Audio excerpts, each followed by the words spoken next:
Ampun. Kapan oleh? Reportase, Bu. Reportase. Reportase. Hai guys. Hai guys. Nganggo cara apa, guys? Pokoknya ono guys lah.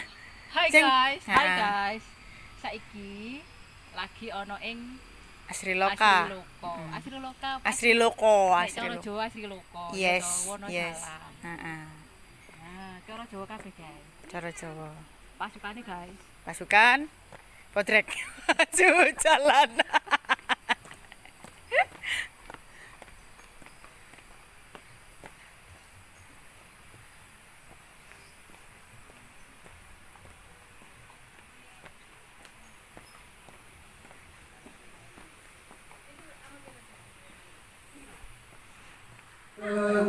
Langsung mengerucut kepada menulis karangan Telung Podo atau di situ disingkat Kalung Podo.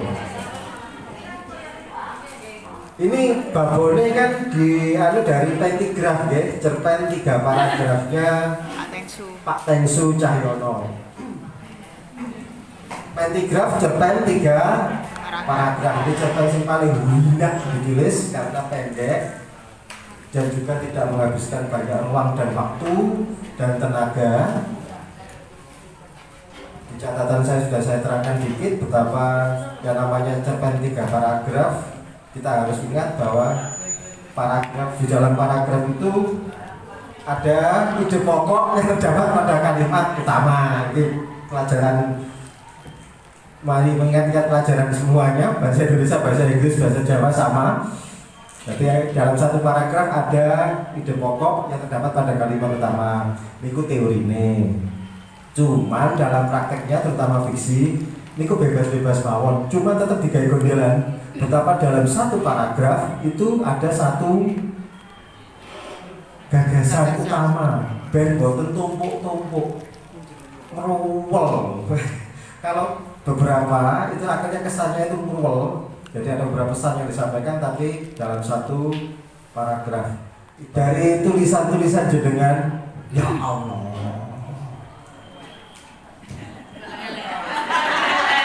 tulisane sing elek. Melihat karya-karya jenengan, saya jadi ingat pertama kali saya menulis setelah break lama. Dan yang terjadi adalah ora iso tek kadung ngebrol mboten saged kontrol.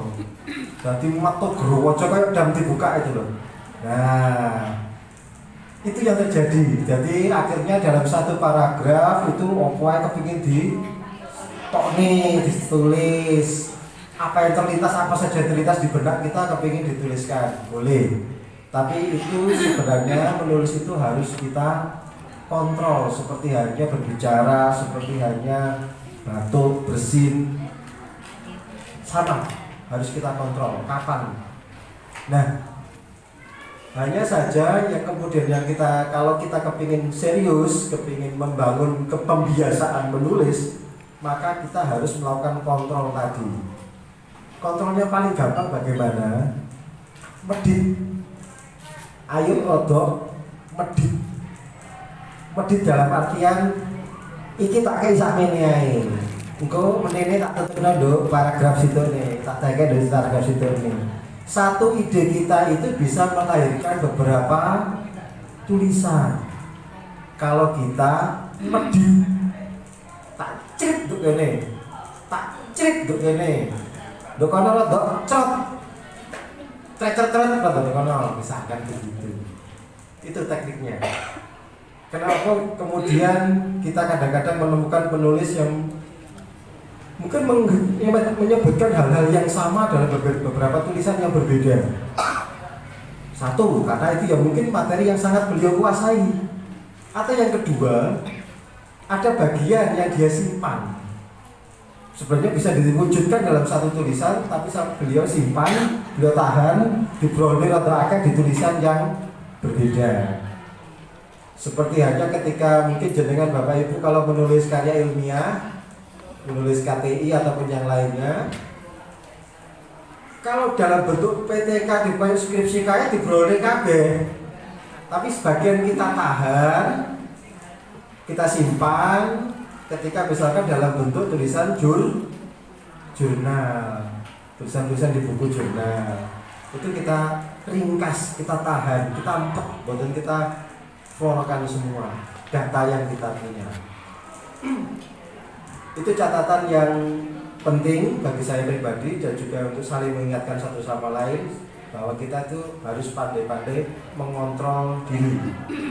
Dan yang kedua, ini penting banget juga, Bapak Ibu guru, teman-teman semuanya, kalau boleh saya sebut teman-teman, kita itu atau jenengan itu, kita juga SPD loh ya. Kita itu guru, itu tidak bisa mengkhianati karakter. Nah, ini yang juga akhirnya tembus ke tulisan. Mau tidak mau, sadar atau tidak, kadang-kadang kita itu juga gak iso ngempet untuk tutur. Padahal ini karya sastra. Ini karya sastra. Karya sastra seperti hanya karya seni, memang harus ada tuntunan selain tontonan. Tapi jangan sampai dua hal ini tidak seimbang.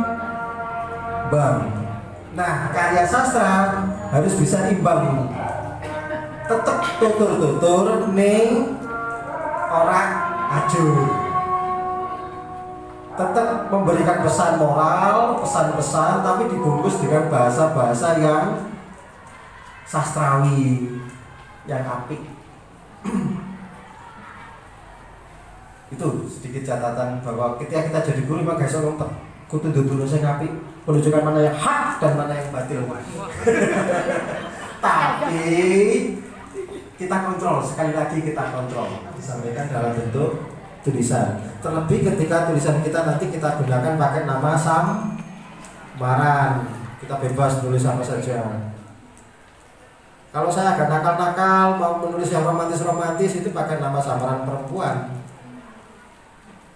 Biar kelihatan yang membaca itu lebih tergoda. Iya, betul. Kita kan punya imajinasi semua. Kita punya imajinasi liar. Kalau mau menulis tentang bentuknya pentigraf, kita juga harus membaca. Minimal membaca apa sih pentigraf, apa itu definisinya. Ini ono unggah unggule. Ketika kita ingin menyampaikan sesuatu sing rada kasar, maka harus ada bingkainya. Boten ujuk-ujuk jebet kaget sing maca. Begitu juga sebaliknya. Maunya kita mempergunakan kosakata langsung dialog. Tulis gawe dialog itu termasuk teknik memperpanjang naskah. Jadi mau tidak mau ketika jenengan menulis mempergunakan dialog, tulisan jenengan jadi lebih panjang. Apa ya? Kalimat-kalimatnya lebih efektif. Bagaimana suasananya, bagaimana itu di novel masuk. Tapi kalau di sini kurang tepat. Itu catatan-catatan. Jadi ada dua paragraf. Paparan di awal saja di paragraf pertama, yang kedua tanjakan sudah mulai ada penanjakan konflik. Ingat, kenapa berita itu yang menarik adalah berita yang negatif ketimbang berita yang positif? Karena sing elek-elek, sing bermasalah itu lebih menarik ketimbang yang tidak punya masalah.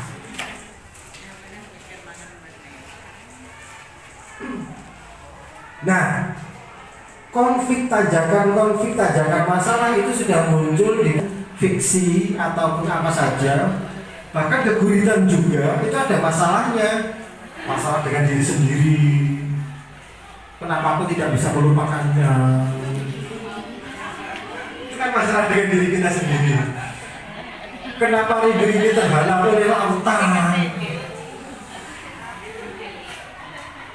Kenapa anak-anak kok tidak pada bangun kesiangan semuanya hari ini? Misalkan itu harapan-harapan yang tidak bertemu dengan tidak sesuai dengan kenyataan, itu konflik sudah.